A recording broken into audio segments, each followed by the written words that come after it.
आंधी आने से एक ब्रिज टूट जाता है। पहले मैं एक ब्रिज बनाएंगे, ठीक, मान चलो ये ब्रिज कर, ठीक, और आंधी आने से टूट जाता है। आंधी आने से एक ब्रिज टूट जाता है और टूटा हुआ भाग इस तरह मुड़ जाता है कि ब्रिज का शिखर जमीन को छूने लगता है।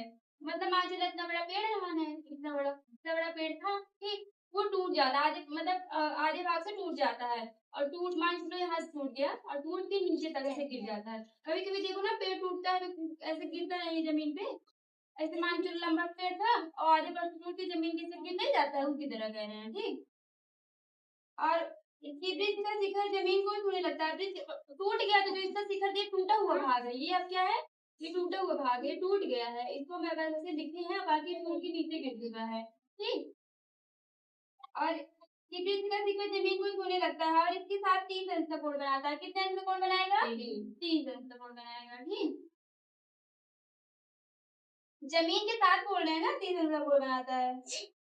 ब्रिज के आधार बिंदु की दूरी मतलब ये का निकालेगा, इसको निकालना है, आधार बिंदु की दूरी निकालनी है, ठीक।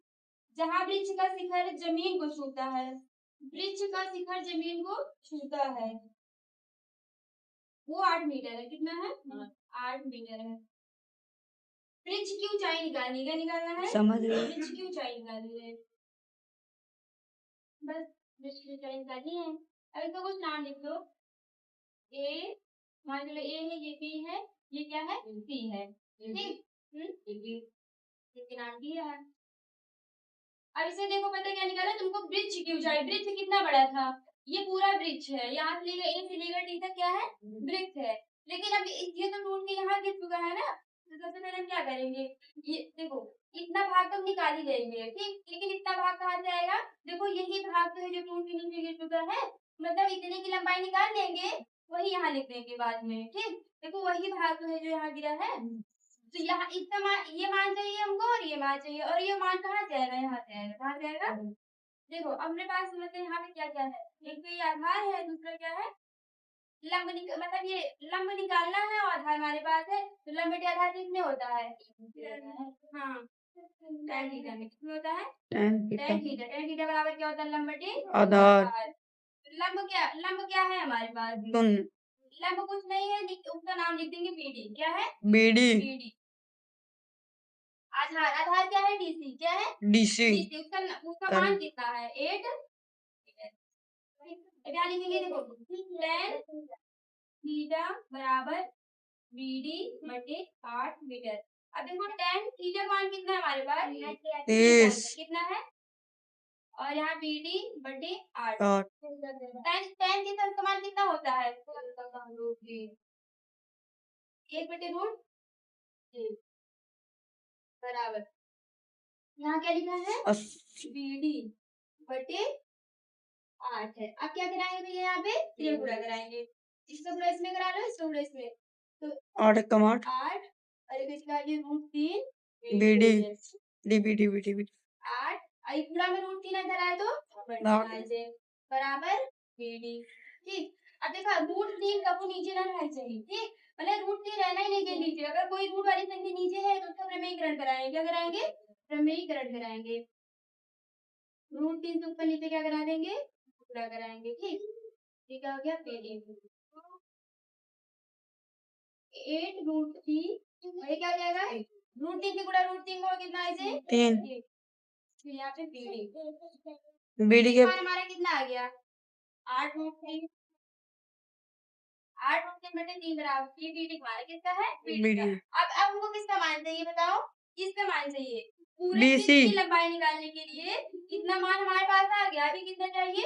ये तो त्रिभुज में शामिल नहीं है, तो हम किसको निकाल के पाएंगे इसका मान? ये निकाल लेंगे। और यही मतलब देखो, ये इतना बड़ा पेड़ था, टूट के यहाँ गिर गया, यही भाग तो यहाँ गिरा है। जब हम इसकी लंबाई निकाल लेंगे तो वही बाद में लिख देंगे कि जो देखो जो BC है ना, BC बराबर है AB के। जो मान यहाँ पे BC का आएगा वही BA का भी रहेगा, ठीक। तो हम यहाँ BC निकाल लेंगे। तो BC निकालने के लिए देखो हमारे पास क्या क्या है। तो यहाँ पर हमारे पास आधार है और BC क्या है? कर्ण। तो कर्ण बटे आधार किसमें होता है बताओ?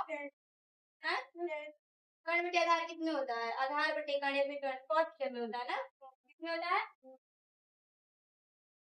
इसमें कौन सा त्रिभुज है, कौन सा त्रिभुज है, यहाँ पहले लिख लीजिए नाम। त्रिभुज BDC, BDC। सी अब हम जो अभी हम उसके बाद भी BDC ले कौन सा पूछी थी यार, कौन सा पूछी थी? BC देखो ऐसा मामला बताओ जिसमें कर्ण और आधार हो। कर्ण और आधार किसमें, आधार बटे कर्ण किसमें है, cos थीटा होता है। आप लिखेंगे cos थीटा। cos थीटा बराबर क्या होता है, आधार बटे कर्ण कितना होता है, आधार बटे कर्ण होता है। अब देखो cos थीटा मान वही रहेगा, थीटा मान कितना रहेगा 30 है, कितना रहेगा, आधार कितना है 8 है, और कर्ण क्या है, कर्ण तो हमको निकालना है, और कर्ण का नाम क्या है BC है, कितना है BC ले लेंगे यहाँ पे। ठीक,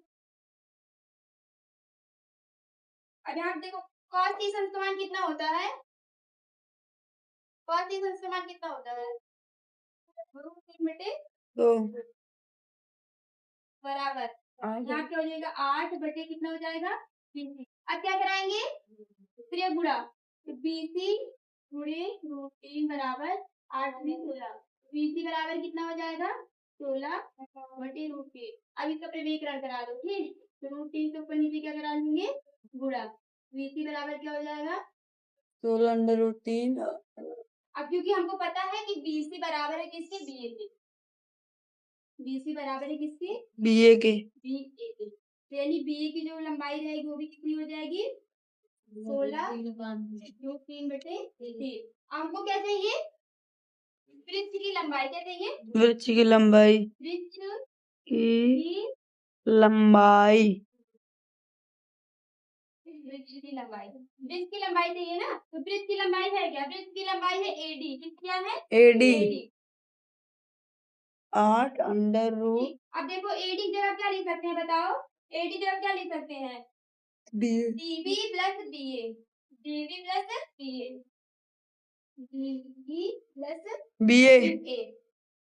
अब देखो DB का मान कितना है हमारे पास, DB का मान कितना है, प्रयास निकाले थे ना 8 अंडर रूट 3/3 8 अंडर रूट 3 बटे 3 ना, 8 अंडर रूट 3 बटे 3 और BA का मान कितना है 16 अंडर रूट 3/3 16 अंडर रूट 3 बटे 3 देखो हर तो बराबर ही है ना, दोनों में से एक उतार लेंगे, और 8 में 16 जोड़ेंगे कितना आ जाएगा 24